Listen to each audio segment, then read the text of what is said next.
ایک دفعہ حضور کی زبان نور سے نکلا، ایک دفعہ صرف، کہ ایک اویسے کرنی ہے، یہ صحیح مسلم ہے، ایک دفعہ نکلا، ایک اویس کرنی ہے۔ کرن کی شاخ ہے مراد، اس شاخ سے تعلق رکھتے ہیں، باپ کا نام عامر ہے، اویس بن عامر کہلاتے ہیں، برس کے نشان تھے۔ یہ دیکھو یہ ساری نشانیاں حضور نے بتائیں۔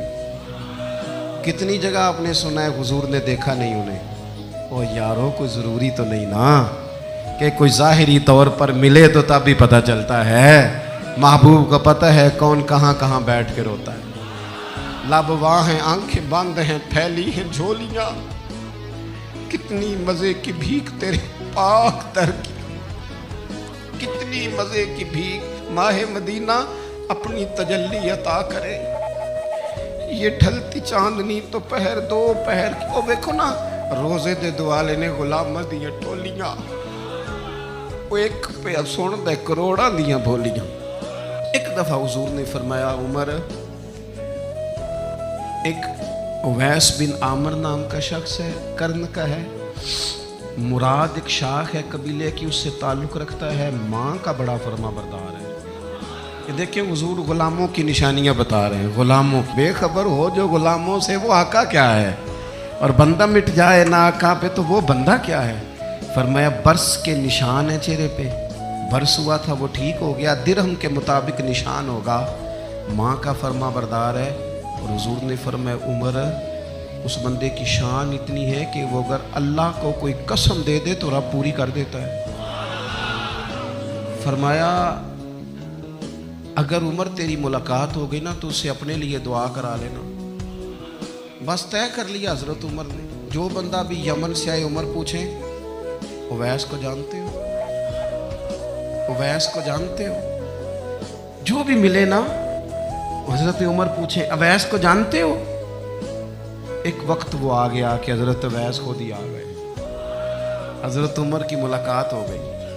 اب ذرا دیکھنا نشانیاں بتا رہے، کہنے لگے آپ کا نام اویس بن عامر ہے، مراد کی شاخ سے ہیں، یہ چہرے پر نشان ہے، ماں کے فرما بردار ہیں۔ کہاں؟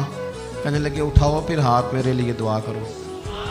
حضرت اویس بن عامر اویس کرنی رضی اللہ تعالیٰ عنہ کہنے لگے عمر میں آپ کے لیے دعا کروں؟ فرمایا کرو نا، اس لیے کہ مدینے والے حبیب نے کہا تھا دعا کرانا، حضور نے کرو نا دعا، ہم نے تو طے کر لی۔ ایک نقشہ محبوب نے بتایا تھا ایک دفعہ کہ وہاں سے آئے گا، ایک دفعہ وہ نقشہ بتایا تھا کہ وہ کرن کا یمن کا، ایک دفعہ کہا تھا وہ آئے گا، بس پھر میری عمر مدینے دے ٹبیاں دی تصویر بناؤں دے ہی گزر گئی۔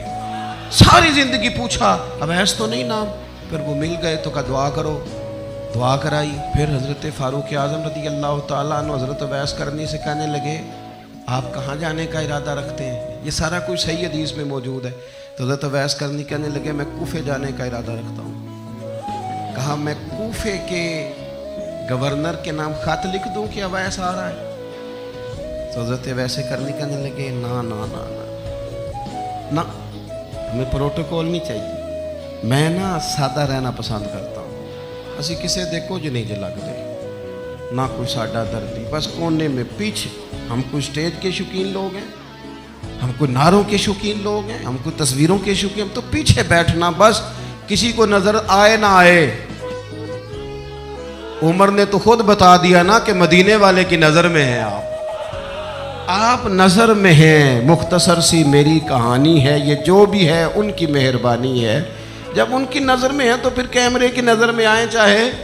حضرت اویس کہنے لگے ضرورت کوئی نہیں، میں پیچھے رہنا پسند کرتا ہوں۔ تو حضرت عمر نے کوفے بھیج دیا، ایک بڑا رئیس آیا حضرت عمر سے ملنے کوفے کا، تو جناب عمر فرمانے لگے اویس کرنی کو جانتے ہو؟ کہ حضور جانتا تو ہوں، اویس بن عامر کو جانتا تو ہوں، حضرت اویس بن عامر کو، لیکن وہ تو پیچھے پیچھے رہتے ہیں، گھر بھی ان کا سادہ، حالات بھی زیادہ وسعت والے نہیں۔ حضرت عمر کہنے لگے تمہیں بندے کی شان کا نہیں پتا۔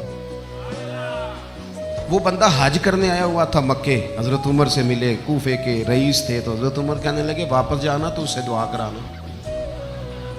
یہ رئیس واپس گئے، حضرت اویس سے ملاقات ہوئی رضی اللہ